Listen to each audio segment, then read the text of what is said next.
que A e B têm um espectro de dimensão infinita. Ok? Existe, está aqui, tem, pode, tá certo? Aí o que eu disse, não, na física não existe esse espectro de dimensão infinita só para momento e posição. Momento já está representado há muito tempo e posição não tem pretensão de estar representada aqui. Então esses caras estão sobrando. Agora o que o teorema diz é o seguinte: então não pode ser um espectro de dimensão infinita? Beleza, então vai procurar um espectro de dimensão finita. Ó, se não é infinito, é finito. Mas vamos dizer, um espectro de dimensão infinita ele poderia ter uma dimensão mesmo, 2J mais 1, no caso da projeção, tá certo? A projeção de J3, 2J mais 1 possibilidades a partir de J. Ele tem dimensão finita e não é trivial. O que aquele teorema está me dizendo, e aí não é demonstração, estou usando o teorema, é que se eu não quiser trabalhar com uma dimensão infinita, eu sou obrigado a trabalhar com uma representação trivial. Estou usando o teorema, não estou demonstrando justamente, pode usando o teorema. Como ser humano. É um dos teoremas de Wigner. É tudo dele. Dele, pode dele. Mas isso justifica um pouco igual o fato de que você não estava conseguindo intuir isso. Não tem mesmo na parte da física. Você não vai enxergar isso. Não tem nada que se encaixe nessa descrição. É previsível que você não consiga entender. Fisicamente, não tem nada disso. Só completar aqui, a unidade que ele trabalhando com unidades. Porque outro teorema de Wigner me diz que se eu quiser que essa representação venha a ser uma simetria, tem que ser unitário, linear ou anti-unitário. E não compacto, não compacto porque aqui essa geração associada a P1 e P2 é limitada. Esses parâmetros quando assumir o valor de menos fica mais fino. Posso transladar de menos fica mais fino. Mais J. Mas se você tem dois geradores associados a não compactos, não adianta o gerador compacto. Para ser compacto, tudo tem que ser compacto. Como as juntações, o SO3 tem J1, J2, J3. Os três são compactos, um grupo compacto. Voltando ao que você falou, eu gostei do que foi feito, falei de novo, se fosse para pedir, eu pediria para fazer. Estava dando na argumento matemática do teorema, só pelo carona que ele falou. Você mostrou que para esse caso específico de A e B, de fato eles podem encaixar na infinita, e como só pode ser infinito ou trivial, então cai na trivial. Mas você podia ir pressuposto nisso. Como ele já é unitário não compacto, então aí ele só pode ser isso ou aquilo, então indo o seu argumento de final, então só pode ser trivial. Sem ter feito essa conta toda. Sim, é verdade. Poderia. Tudo bem. Sem problema nenhum. Estou reclamando não. Não, eu sei. Objetivo. Você tem toda a razão. Você poderia pular dali direto pro... Poderia sair daqui e dizer que tem que ser trivial, tensão com valor especulador que tem que ser zero, com unidade de marca para todo mundo, poderia. O que eu fiz questão de fazer essa conta é para mostrar o seguinte: eu preciso do argumento físico para escolher a representação trivial, porque a matemática me deixa ter uma dimensão infinita. Essa conta foi para isso. Eu poderia ter usado, chegado aqui e ter dito: olha, o E de dimensão infinita é trivial. Tudo bem, não tem isso aqui. Só tem um momento, o momento já está representado. Então tem que ser trivial. Mas poderia ficar na cabeça de alguém, talvez matematicamente também não tenha isso aqui. Tá certo? Então, claro que eu sempre iria para aqui, concordo com você, já iria direto para aqui. Pela física, eu iria direto para aqui. Mas a matemática poderia dizer o seguinte: mas você tinha que ir para aqui matematicamente mesmo, porque esse cara, para esse grupo não compacto específico, não tem nem essa. Eu não me lembro do alcance do teorema, sinceramente. Se o teorema diz que para qualquer grupo unitário não compacto existem as duas coisas, essa aqui sempre existe, óbvio, é a construção trivial. Mas para qualquer grupo existem sempre essas duas possibilidades. Exatamente. Se existirem sempre as duas possibilidades, a conta é dispensável. Ela é uma ilustração, mas ela é totalmente dispensável. Se no teorema não diz que existem sempre as duas, e ou, pode haver as duas ou uma só delas, e se houver uma só delas é essa, até a trivial, aí a conta era necessária para dizer: olha, matematicamente eu tinha até esse espaço, mas a física me contou. Mas você tem razão. Pelo argumento físico eu poderia não ter feito a conta. Toda razão. Ok? Então a representação é trivial, mas se as in vezes forem zero, então se a atuação desse cara e a atuação desse cara vale sempre do zero, isso aqui é trivial, isso tudo aqui é zero. Certo? significa fundamentalmente que A e B comutam com J3. Cadê a... morreu aqui lá. J3 com A era I, B. Mas se você atuando em qualquer psi da base vai dar zero, esses caras comutam. Certo? A mesma coisa J3 com B. Isso é menos IA. Se esse cara vai para a representação trivial, então J3 comuta com B. Claro. Então agora esse psiKAB signo, cadê o original? PsiKAB signo, ele também pode ser obstado do J3. Só que por esse autovalor e esse autovalor são obrigatoriamente zero. Certo? Então se A e B igual a se A e B atua trivialmente, que eu represento com Azinho igual a Bzinho igual a zero, então J3 comuta com A e B, o que significa que o J3 pode atuar sobre aquele estado pode ser montado como uma base simultânea de dois caras que foram relegados à irrelevância e mais o J3, então se K, 0, 0, sim, Azinho, Bzinho. Eu vou dizer que esse cara é autoestado, estou indicando aqui já o alto valor desse cara daqui, o alto valor, sim. Ok? Isso é um argumento meio reverso, na verdade. Tá? Eu estaria com o número quântico aqui associado ao J3, poderia ser o alto valor ou não. Agora é alto valor, porque as índias são zero. Esse é um indicativo, né? Lembrar que J3, quando atua na base, psique sigma, por exemplo, esse cara não é o estado desse cara aí. Ok? J3 não comuta, em princípio, com os P's, do qual esse cara daqui é base. Em geral, não é. Tá? Mas não quer dizer que esse sigma aqui, claro, que ele é um número quântico associado ao J3, a projeção de J3. Mas não é o estado. São duas coisas diferentes. Lembrar que, em geral, na transformação de Lorentz, em geral, em cima de um psique sigma, na nossa base, isso aqui mapeia constante, raiz de lambda P0 sobre P0, contar sigma D, sigma acima de W, lambda P, vai dar para tudo, mas enfim, no final dessa história é um sigma lambda P. Isso. E ainda tem aqui um sigma linha e tem combinações de coeficientes sigma linha sigma. Então, uma mistura dessa polaridade, da projeção do spin, e o P aqui não é o mesmo. Tá? Então não é o estado. É o estado do P. Construído como sendo o estado do P. Então, eu tenho isso daqui. Muito bem, então vamos ver qual é a cara, já morto praticamente o A e B, vamos ver qual é a cara da anisotropia que sobrou, tá certo? Nessa história aqui, já que A e B se trivializaram.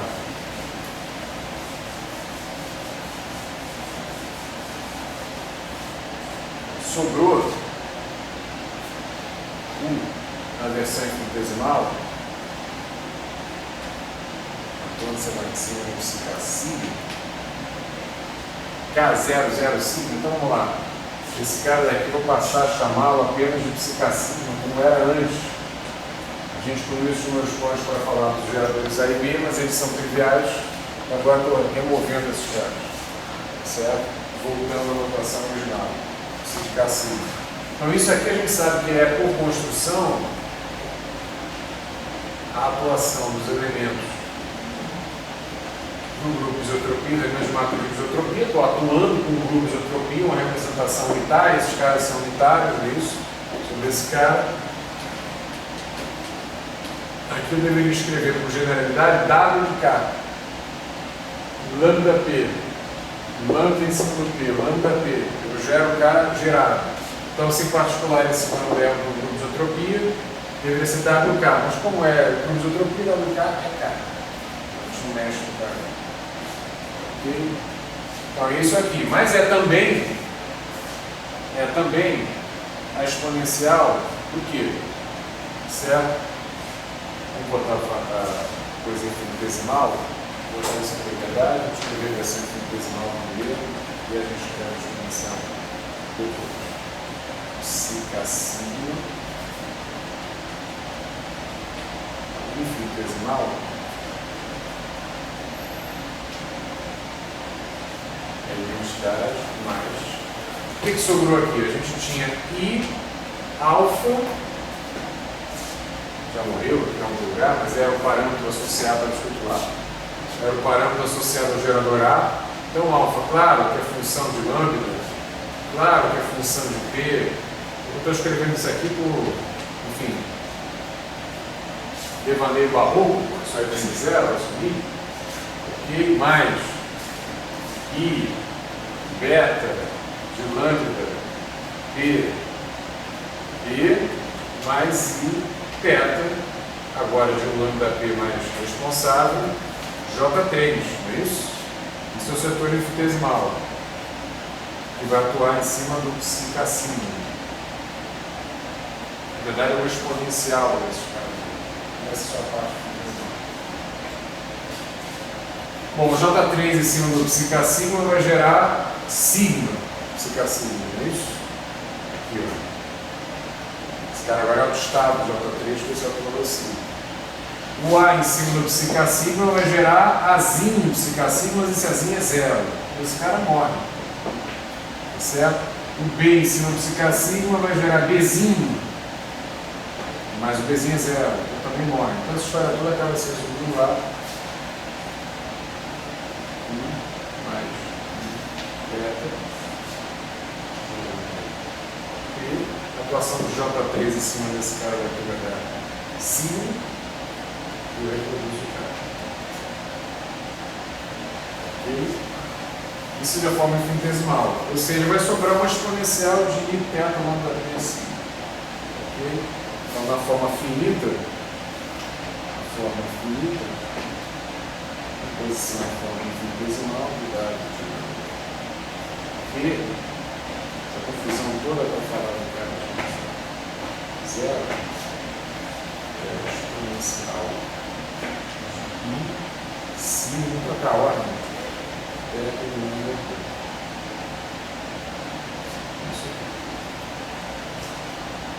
como isso daqui tem que ser igual a isso aqui, por construção, então você tira daqui quem são os D sigma linha sigma. Note que a atuação desse cara em cima do psicasigma reproduz o mesmo sigma. Ok? Em geral, a atuação do isotropia deveria fazer uma combinação de sigmas diferentes, significa que essa matriz aqui é uma matriz diagonal, é um delta sigma linha sigma, tá certo? E como aparece esse objeto daqui, ó, como sendo um alto valor, tá certo? Então a matriz vai ser exponencial de sigma teta teta sigma linha sigma. Ok?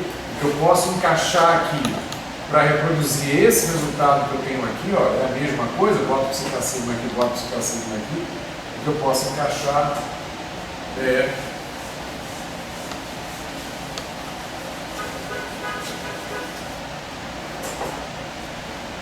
P de sigma linha sigma associada a esse grupo de isotropia, o K, vou escrever aqui de K2 igual a zero, esse cara seria a exponencial de sigma teta lambda P. A descobrir, a gente não sabe quem é, delta de sigma linha sigma.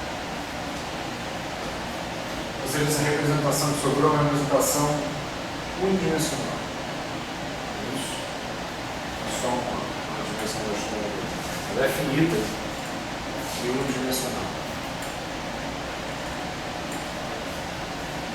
Eu posso escrever, né, para a transformação geral, então, se U de lambda em cima de psi de P sigma vinha ser escrito como a raiz de lambda P zero sobre P zero, aqui aparecia somatório sigma I B sigma linha sigma de dado de lambda P em cima do psi lambda P sigma linha. E agora eu já fiz o favor de esquecer a barra aqui. Isso é geral, isso que a gente obteve, a normalização, etc. Uma transforma de qualquer em cima dessa base. No nosso caso, nós vamos trocar isso que está aqui, ó, por isso que está aqui. Então, o que vai acontecer? Delta de 5 vai matar esse somatório, vai ficar o próprio signo.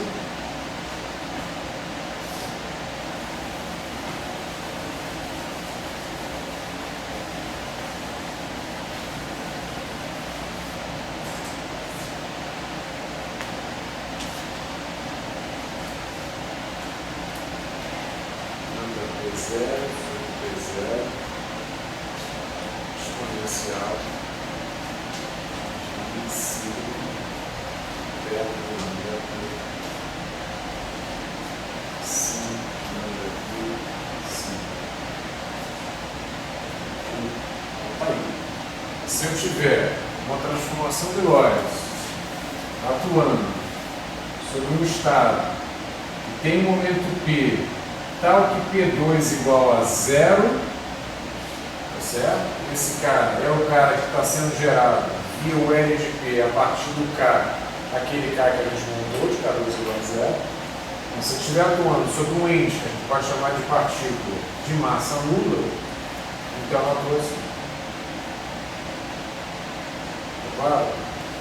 Certo? Ela atua simplesmente com essa fase, parecendo essa fase aqui. E nota que, de qualquer maneira, ela modifica o momento. O momento está certo, continua tendo o seu quadrado igual a 0, mas ele é outro. Ok? É o outro cara com quadrado igual a 0, é o outro cara na camada de massa. Então, não é simplesmente, vamos dizer, mas isso aqui apareceu uma fase, em vez de uma constante, isso é uma fase, então não está mudando nada no estado. Está mudando sim.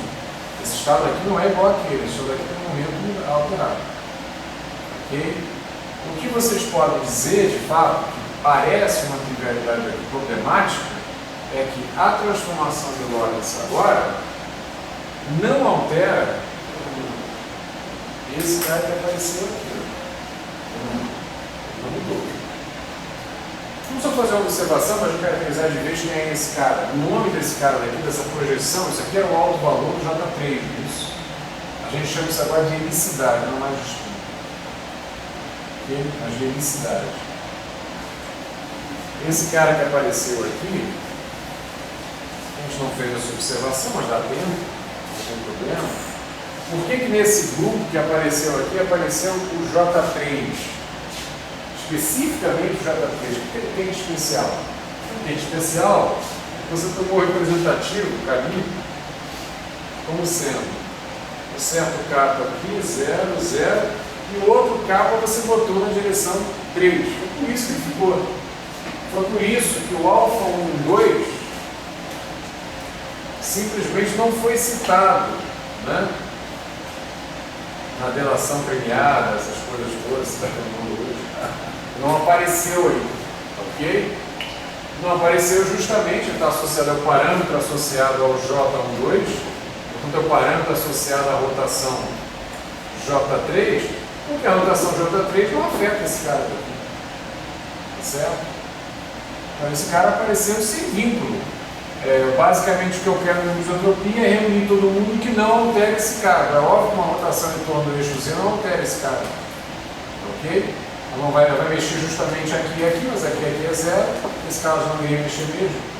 Então, eu estou selecionando o J3 porque eu escolhi esses representativos. Eu poderia ter escolhido igualmente na mesma camada de massa esse outro aqui, ó, K0, 0, K0. K2 igual a 0, do mesmo jeito. Isso. Ok? Se eu tivesse escolhido esse, imagina quem seria o selecionado. Obviamente, né? O J2, rotação em torno do segundo eixo, que não alteraria nada automaticamente, o seu parâmetro você não teria sido vinculado de forma nenhuma, porque ele está livre, já cumpre a tarefa de deixar cair para ele. Ok? Então, mais J2 é justamente a componente do momento que não é 0. J3, no caso que a gente estudou, é justamente a componente do momento linear, que não é 0. Ok? Então, o J, o operador de rotação que aparece, que sobrevive nesse caso, é sempre o cara projetado ao longo do momento. Se tivesse escolhido um representativo mais complicado, poderia ter feito. Eu poderia ter escolhido um K aqui ter escolhido, sei lá, um eta 1, aqui um eta 2, é aqui 1 eta3. A minha única preocupação é que K2 menos eta1 ao quadrado, menos eta2 ao quadrado, menos eta3 ao quadrado é zero. Eu quero tal tamanho de massa. Não estou obrigado a que 2 sejam zero e 1 seja diferente zero. Essa é a forma mais simples de você representar um cara que tem norma ao quadrado nulo. Tá certo? Nulo. É a forma mais simples. Mas eu poderia ter distribuído aqui em 1 entre 2 entre 3. O meu momento linear poderia ter as 3 componentes, estar na direção com um talão de eixo nenhum. Ok? Se você fizesse isso, né, bom, é um pouco de masoquismo, mas se você fizesse isso aqui, o cara que ia sobrar invariante na história seria um J projetado na direção desse momento aqui. Isso é evidente para esse caso?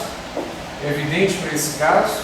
Mas também é evidente aqui, na verdade, porque o que eu estou querendo dizer é que o K0 ao quadrado é igual, vai dar K0 ao quadrado menos esse ao quadrado, menos esse ao quadrado, menos esse ao quadrado, ele é igual a isso aqui, ó. O módulo K ao quadrado. Ok? Então, se esse cara está apontando numa direção, como é que eu mantenho esse cara daqui invariante? Passando todas as possibilidades de, né, igualar esse cara daqui. Se eu rodar em toda a direção daquele cara, eu mantenho esse módulo de K aqui invariante.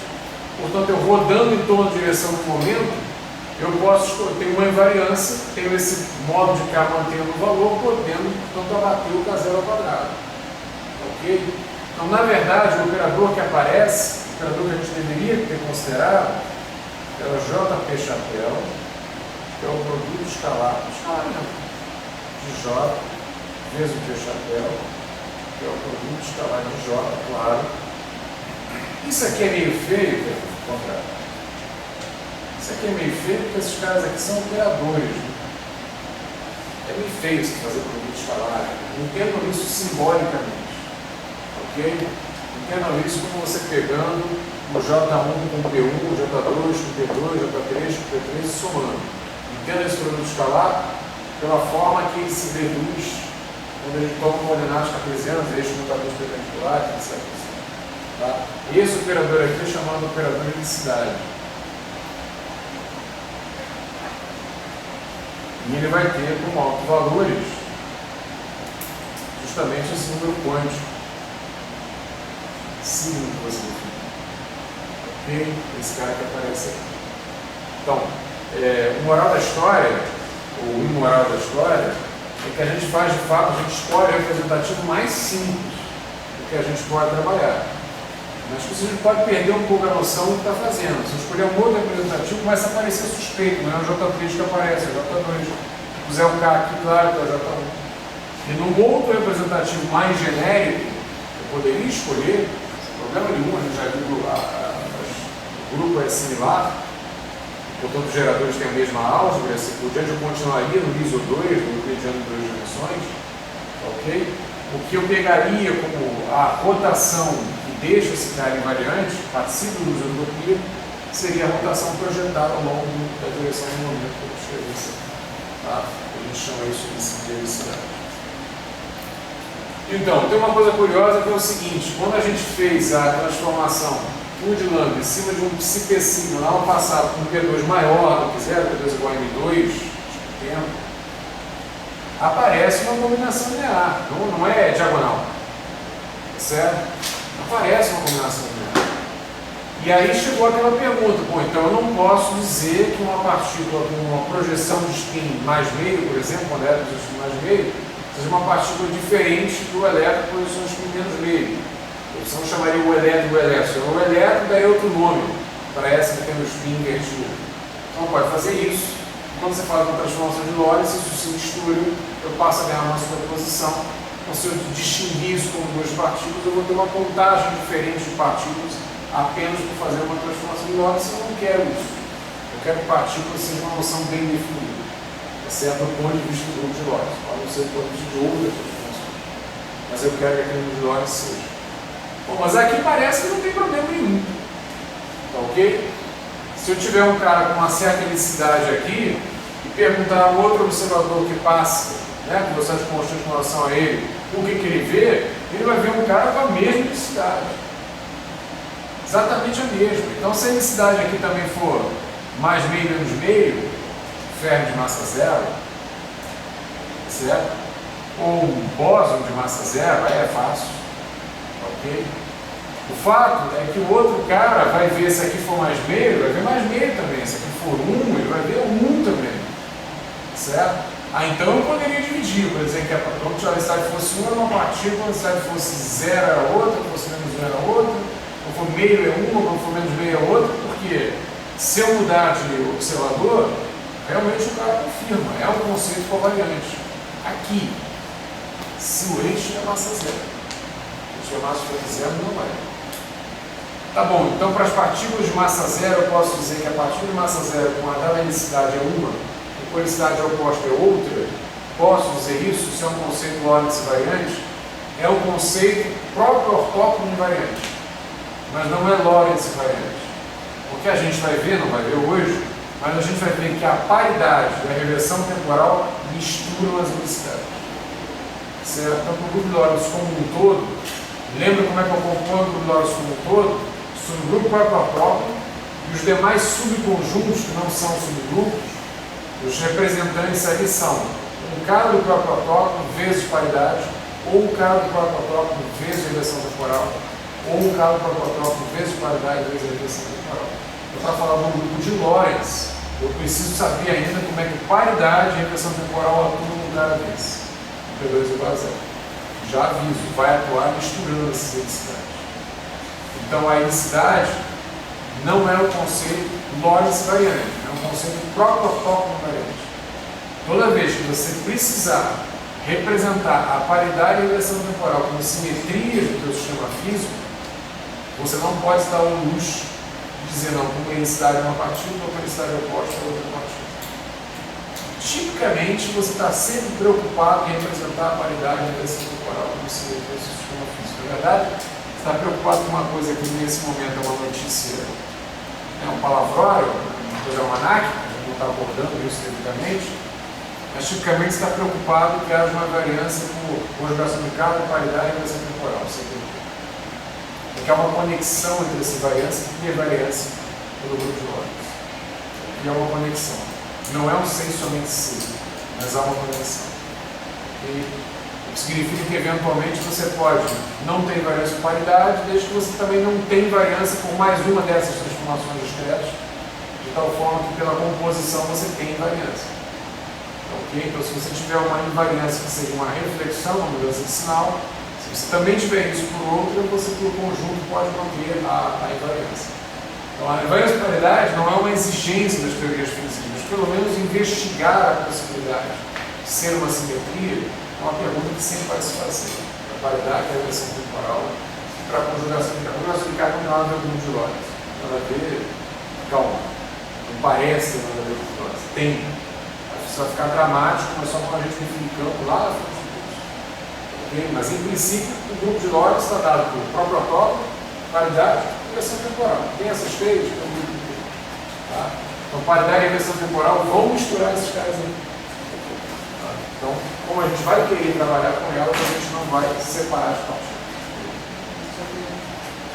Até um dos seis não tem densidade zero.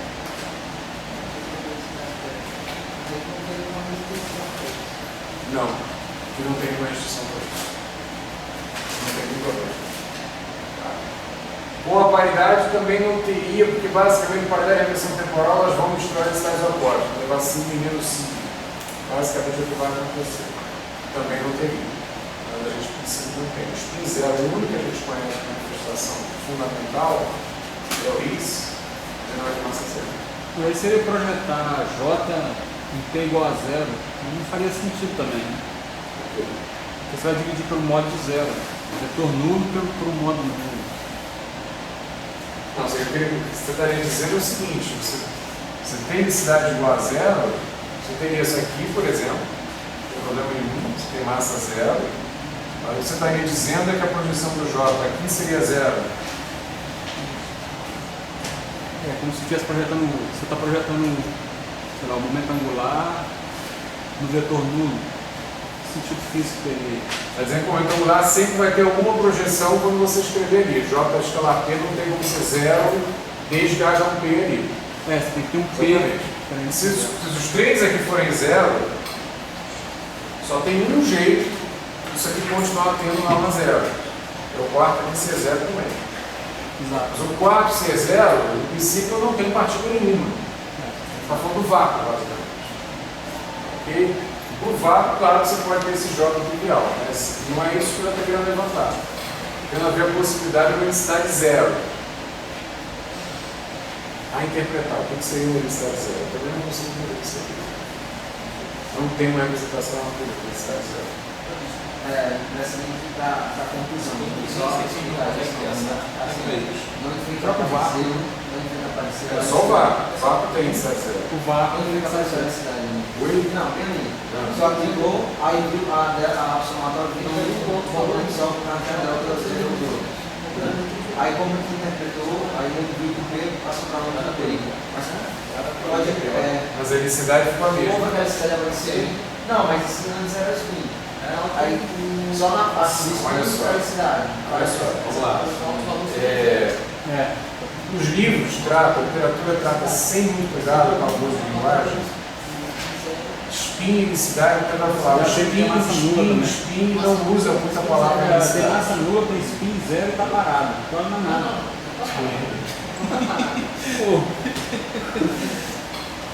Você acha que isso aqui a gente traz a discussão aqui agora? Falou o diabo. Olha só, não, o diabo eu não sei. Não sei escrever fisicamente o diabo, não. Mas olha só, o Alexandre, a questão é a seguinte: os livros chamam abusivamente, um abuso de linguagem, eu acho tudo distinto, indistintamente. É comum, é frequente acontecer isso. Certo? O mesmo com o spin do fóton. Isso que a gente está vendo aqui não é spin, é unicidade. Certo? A partícula de massa nula entrar nessa camada de massa, a gente não define spin, define unicidade. Define a projeção do momento angular, como você fez questão de afirmar, ao longo de alguma direção que seria do momento. Não, só para generalizar, até ali no momento a gente está falando da cidade. Não tem nome. Não, Eu estava falando o tempo todo. Se você não, mas quiser. então tivesse do nada assim, calma, então eu vi que alguma coisa tinha a ver Não, isso é coisa pra caramba. Não, Mas o Freud dele, né? não, mas tipo, pegou um exemplo que a gente estava, que era o exemplo Z e tempo. Tem um carro no tempo e tem um carro no Z. Pronto, aí esse exemplo aí. Pronto, aí partindo desse exemplo, pegando essa, como é que esse opera nesse carro, em cima, até agora Agora eu como é que eu interpreto esse relacional aqui agora? De novo, como é que eu enxergo esse relacional aqui? Eu chamo P porque quem é o cara que vai aparecer como teu único gerador que não foi trivializado no grupo de isotropia do cara de massa zero? Quem é o cara que vai aparecer? O cara que deixa a sua componente de momento diferente zero invariante. Apareceu o J3 porque eu botei a componente diferente zero aqui. Se tivesse posto a componente diferente zero aqui, apareceria o J2. Se fosse aqui o J1, ou seja, uma rotação entre o 2 e 3 não mexe na componente 3 do vetor. Ele é o vetor, ele roda. O J, como sempre. Uma componente 2 do vetor não é mexida se a rotação for em torno do eixo 2, o J2, assim por diante. Em tese, eu poderia ter aqui o que eu quisesse, componentes variados, não precisa ninguém ser zero.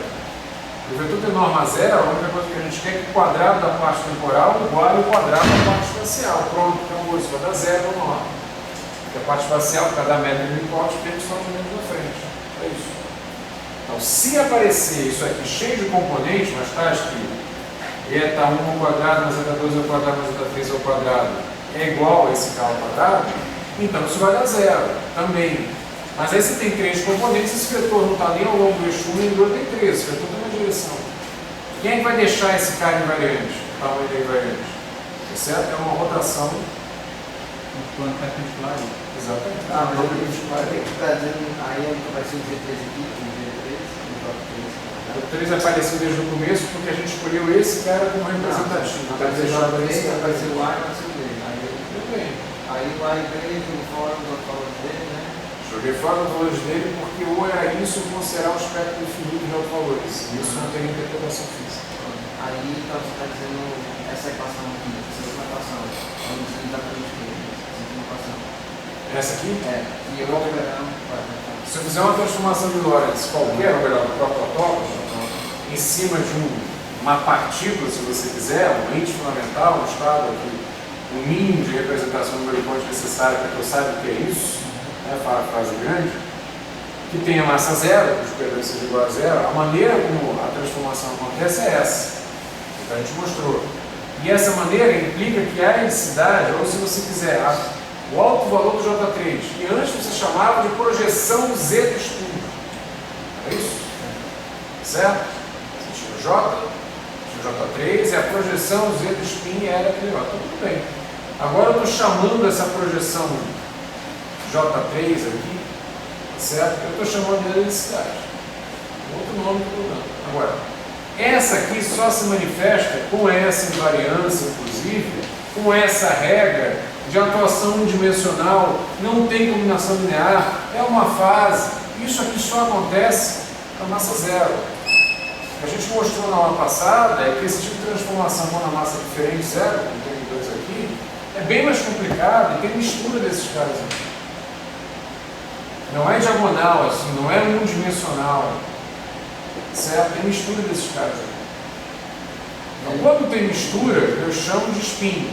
Quando não tem mistura, quando a transformação proprietória deixa ele quieto, porque eu estou atuando no cara de massa zero, o nome que eu dou a esse cara é de helicidade. E mais, esse cara está associado ao alto valor de um momento angular que está projetado ao longo do momento linear.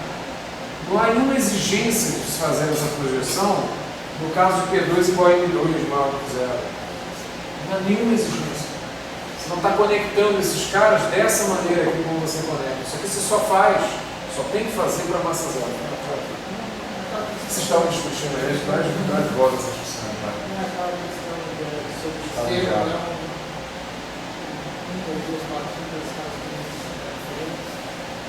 O foco a gente sabe que uma partícula só, tanto positivo ou negativo. Isso. Mas a gente diferencia esse primeiro vai do direito e esquerdo. Estudou de vai, o direito e esquerdo, você diferencia para a massa zero, você diferencia para a massa zero, aí você pode separar os dois. Aí Você vai necessitar de positivo e negativo. Você separa o direito e esquerdo. Você separa, mas isso é um dilema. Isso é uma quebra, justamente, isso é uma quebra de qualidade.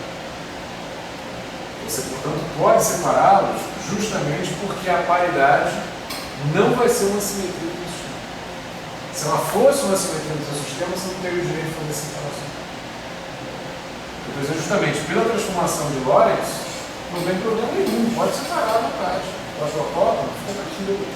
Certo? Quando você colocar que você é paridade, versão temporal, etc., você vai ver, não, eu não posso mais separar. Mas você pode dizer assim, mas o sistema físico que eu estou usando não tem variância de paridade. Não tem, traços fracos. Não tem variância de paridade. Bom, certo? Aí não tem problema nenhum você construir toda uma teoria eletrofrágil em cima só de espinores do tipo. Left, por exemplo, dizer que os raios são múltiplos de Scherrer. Não aparece, não estão aí na física. Certo? Você tem uma quebra, ou violação de simetria, se quiser, alguma coisa assim. Tá? Aí, como a paridade não é uma simetria, não está representada, perfeito, pode considerar como um exemplo de simetria. Segundo o professor Lael, na década de 50, quando o Salon propôs essa questão dos termos espirais, a escolha da terminologia left é uma alusão à União Soviética. Na época tinha polaridade, né? União Soviética à esquerda, Estados Unidos à direita. E aí, como o pessoal todo aí, pensante da física da época era necessariamente de esquerda, pelo menos assim, o Dirac, né? O Dirac é de esquerda.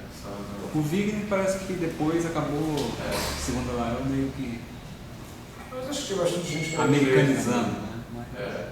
Exatamente, acho que muitos americanizados, acho que tinha bastante gente que era de direita. Mas o segundo ele era a escolha. Uma escolha, né? Uma escolha política engajada. Né? Enfim. O nome do P, quer dizer, o P muda para o nome do P, mas continua. O momento vai mudar, mas vai continuar valendo a mesma helicidade, o mesmo alto valor do J. Ok? Claro. Enfim, não temos zero, né? Evidentemente não temos zero. Vai ser um outro fato que a gente está mostrando aí. No caso do foto, não é mais ou menos. Tá bom, o tempo já foi. Como a gente prolonga a aula, mas Vamos dar uma colher de chá para a gente. Deixa eu só fazer um comentário aqui, falar sobre polarização. Deixa eu fechar um pouco a discussão com outros dois caras, depois eu, na aula que vem, eu retomo algumas coisas que a gente não falou aqui sobre polarização. E qual seria o efeito, basicamente, disso aqui. Como o Sérgio havia mencionado, a gente está fazendo uma rotação no plano perpendicular à direção do momento. É isso aqui que está acontecendo, né, quando você fala de velocidade. Ok? Ou seja, a rotação está aqui. Está aqui, né? A fase que está associada a essa rotação.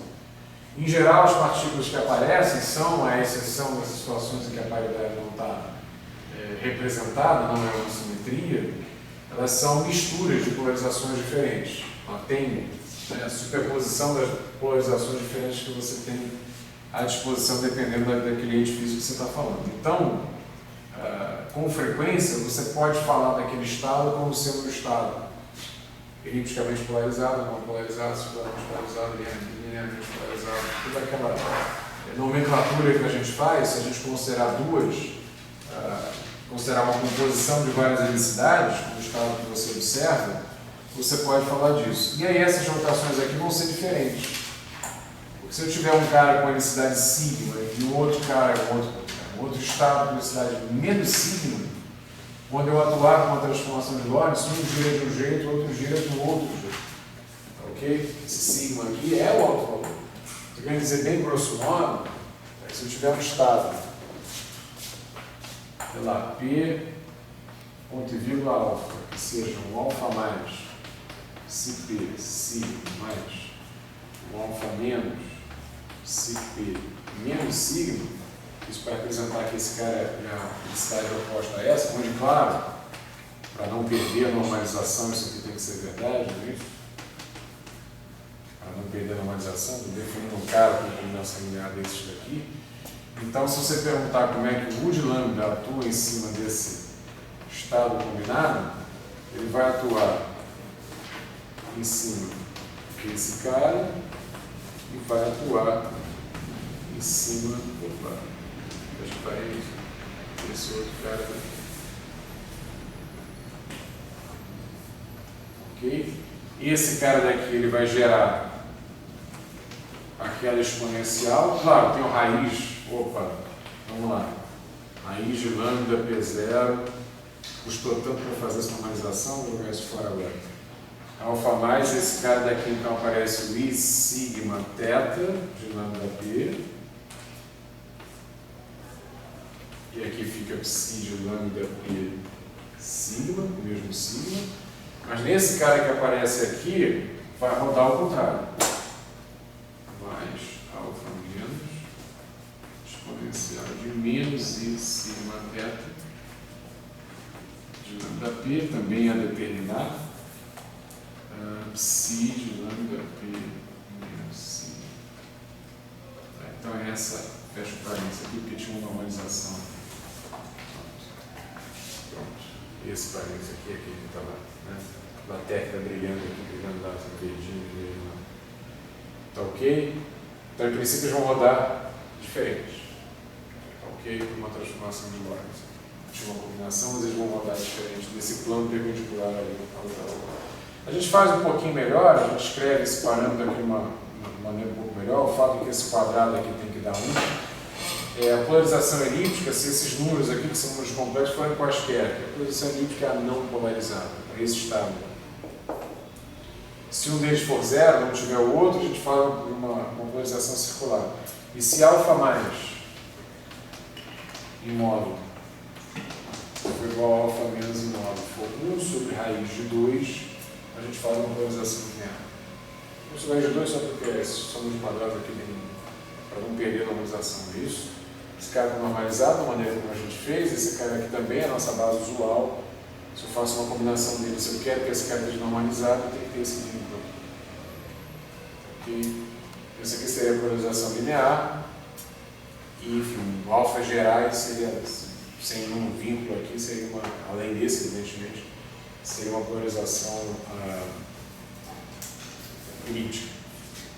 Esse alfa mais aqui eu posso chamar, se eu quiser, já que ele é 1 sobre raiz de 2, o módulo dele, eu poderia escrevê-lo como sino elevado a I, delta mais,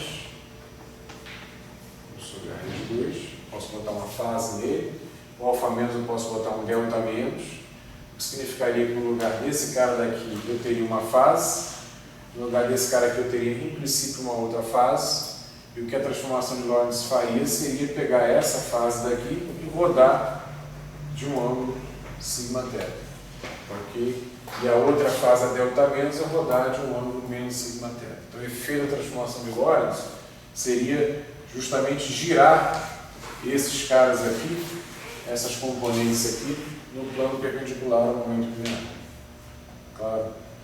Enfim, se eu tiver uma polarização linear, então o que ele vai fazer é girar esse plano de polarização. O que a transformação de Lorentz vai fazer é acrescentar, certo? Se eu tiver uma fase aqui associada, mas com uma polarização linear, o que vai acontecer é que ela vai acrescentar essa fase a essa fase daqui, para produzir um giro. Tá? Grosso modo, se esse cara daqui fosse zero, é como se eu tivesse um ao longo de um eixo, se a gente está chamando o momento na direção Z, um ao longo do eixo X e outro ao longo do eixo Y, uma polarização linear a 45. Mas eu posso, com esses deltas aqui, com a liberdade desses deltas, eu posso, na verdade, não estar a 45, eu polarização linear em qualquer ângulo, em princípio. Eu poria alfa mais assim, e poria um alfa menos como é elevado a I delta menos, pessoal sobre raiz de 2. Isso aqui já é uma polarização linear, em princípio que não está necessariamente, né, no ângulo de 45. E fazendo a transformação de Lorentz, eu mudo ainda esse ângulo. Ok?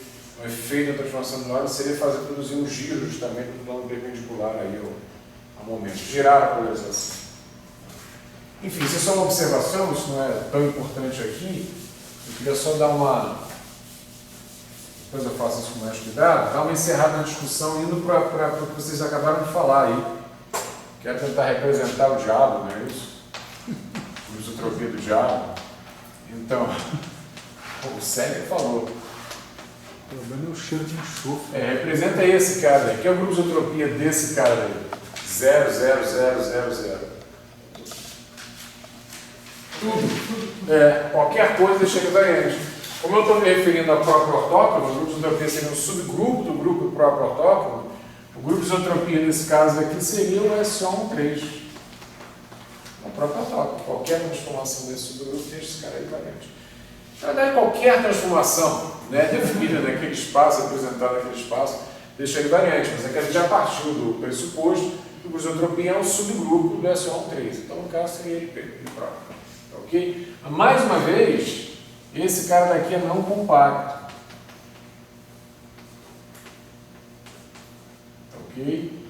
Como esse cara daqui é não compacto, eu vou buscar ou a representação de dimensão infinita, coisa que eu só tenho um momento, e aqui eu não estou falando de traslação, então o gerador de momento não está aqui. Então o único cara que me permitiria trabalhar com uma representação de dimensão infinita, porque tem um espectro infinito que seria o momento, não está aqui. Tá claro? Aqui é só o subgrupo do grupo de Lorentz. Portanto, esse cara daqui não está, tá certo?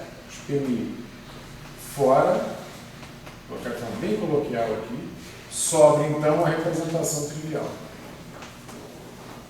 Não sobra mais nada. Ok? Ou seja, a transformação de Lorentz sobre um psi. Agora é um psi onde todos esses números aqui tem que ser zero. Né? Então eu vou escrever simplesmente um zero, esse zero. Seria o estado em que todos os altos valores teriam que ser zero, porque a representação tem que ser trivial. Ok?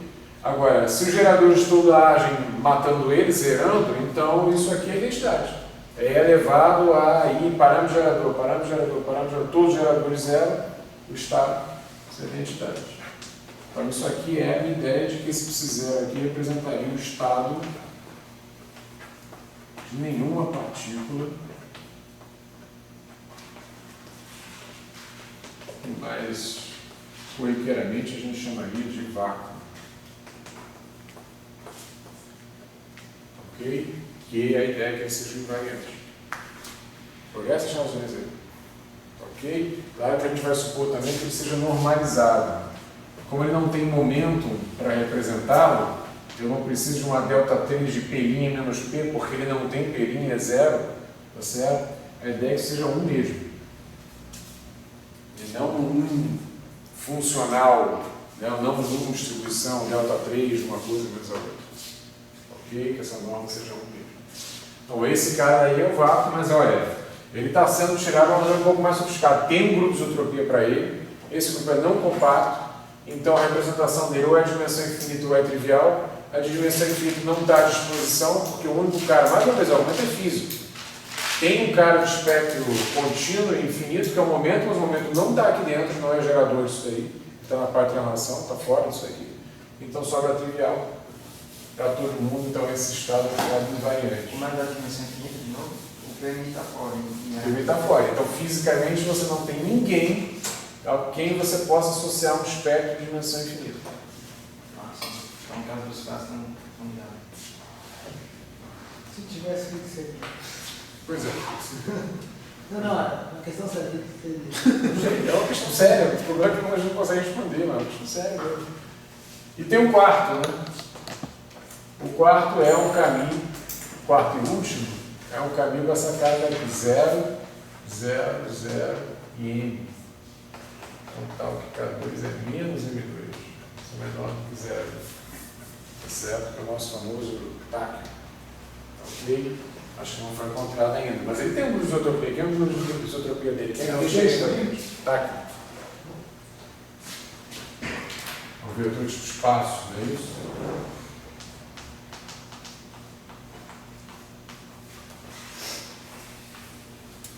Quem é o grupo de isotropia desse cara daí? Tem também. Tá aqui. Veja assim.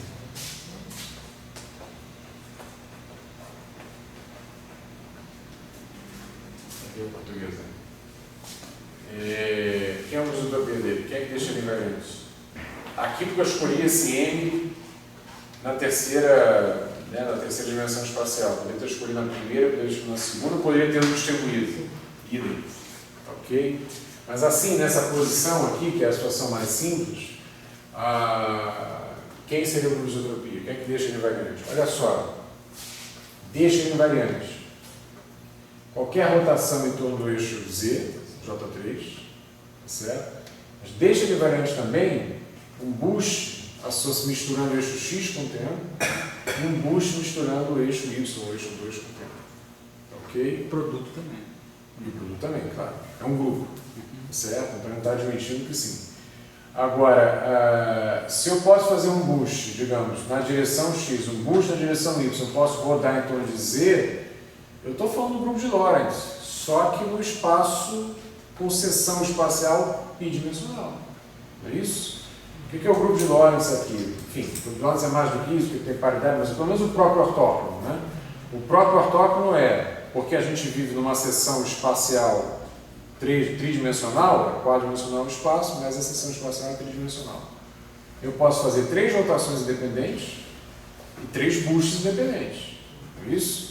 Mas se eu morar numa seção espacial bidimensional, eu só tenho uma rotação independente, é claro, e tenho 2 boosts independentes ao longo de um eixo e ao longo do outro. É exatamente o que a gente tem aqui. Claro? Então, a isotropia para esse representativo aí é SO 2,1, em vez de SO 3,1. É o Lorentz no plano, se você quiser. O que é que você enxerga olhando para lá? Tudo bem. Deu um, J3, tudo bem. É isso? 2 espaços em tempo, ou 1, 2, quer escrever. Ah, tá, isso. Tanto faz. Eu inverto isso aqui às vezes. Ó, 3, 1, 2, 1, mas é isso que você quer dizer. Isso aqui é tempo. Isso aqui é espaço. É só 1, 2, deixa só 2, 1, tá ok? Fala o que você fala. Mas esse é o grupo de claro, esse aqui é o grupo de isotropia associado a esse cara. Se eu escolher um M aqui, continua sendo SO1, 2, é só você vai trocar qual é o eixo, tá certo? Se você distribuir, continua sendo, só que a sua direção de rotação é a direção de rotação associada ao momento que aparecer aqui, projetado. E o boost é no plano perpendicular. X ou Y não muda. Esse cara aqui? Sim, não muda. Não muda. A direção Z. Então, se você distribuir aqui, se for um cara mais geral, esse área é 0 você distribui. Problema nenhum. Você tem um momento numa dada direção, tá certo? Então você pode fazer uma rotação em torno desse eixo daqui, que deixa ele variante, e pode fazer um boost no plano perpendicular. 2 boosts, né, no plano perpendicular. Então continua sendo esse ângulo 2. Que é uma situação, na verdade, quer dizer, está com uma situação esquisita, né? Que tipo, faz um boost e o momento continua Pois é. na mesma direção. Pois é. O fato é que esse que aparece aí, se a gente vai usar o critério físico de que aquilo que a gente não observa pode jogar fora, esse cara daí é uma isotopia que a gente não tem utilidade para ele. A não ser que, claro, você não pode fazer uma física planar, todo mundo faz aqui, física planar eventualmente, tal. Pode, claro. Mas aí você nunca partiu do grupo de Lorentz. Você partiu, isso aqui, dizer que isso aqui é o grupo de Lorentz planar, é um abuso de linguagem absolutamente óbvio do que você está falando. Claro que você pode trabalhar em matéria condensada o tempo todo, você decompõe a sua amostra em seções bidimensionais, espaciais, é útil fazer isso, claro que é. Pode pensar nesse tipo de coisa? Pode. Ah, mas em matéria condensada é tudo não relativístico. Mais ou menos, tem um grafeno. Formalmente relativístico, não relativístico, mas tem uma relação de dispersão para um certo conjunto de elétrons ali, na vizinhança entre banda de condução e banda de valência ali, que tem uma relação de dispersão linear. Então você trata como se fossem férias relativísticos de massa zero. Formalmente relativístico, é bidimensional, vai aparecer isso aqui o tempo todo. Então não é que esse grupo seja inútil ou se faça física com ele, mas a gente está partindo do pressuposto que nosso espaço é quadridimensional, estamos falando do grupo de Lorentz propriamente dito. Então, para o grupo de Lorentz propriamente dito, um objeto que tem esse tipo de isotopia, que seria esse cara daqui, é um cara que não tem verificação física, então a gente não trabalha. Tá? No caso, tá. Tem gente que... Isso aí o que exatamente? Seria basicamente um objeto que carregaria informação física em velocidade superior à luz. Superior à luz? Superior à luz. Seria um objeto supraluminal. Ele teria uma relação de causa e consequência invertida em relação aos objetos subluminares. Tem velocidade acima da luz? Acima da luz. Nascendo como tal, não é transicionando, né? Porque você não acelera o objeto quando está menor pela luz, nem até a luz, velocidade da luz. Quanto mais transicional para maior pela luz. Mas ele poderia nascer assim, ser uma estação que sai do vácuo com essa característica. Mas nunca se viu, não tem registro disso. Teve quase isso, né? Que foi 1 ano e meio atrás, 2 anos. Os tais neutrinos eram supraluminares, né? Estavam chegando na Itália, não é isso? Supraluminares e tal, mas foi um erro de processamento do dado, enfim, viés qualquer da análise que eles fizeram. Então isso aí continua sem verificação física. Gente, tá bom? Eu esqueci não, deixei para trás alguma coisa para comentar a respeito dessas polarizações, mas eu faço isso quando for necessário, obrigado a fazer agora. Então, na aula que vem, a gente fala sobre paridade, talvez paridade de inversão temporal, mas paridade, pelo menos, como é que a gente representa a paridade que a gente precisa para completar o grupo de Lorentz. Não pode tocar o protocolo, a gente precisa falar da paridade da inversão temporal. Valeu.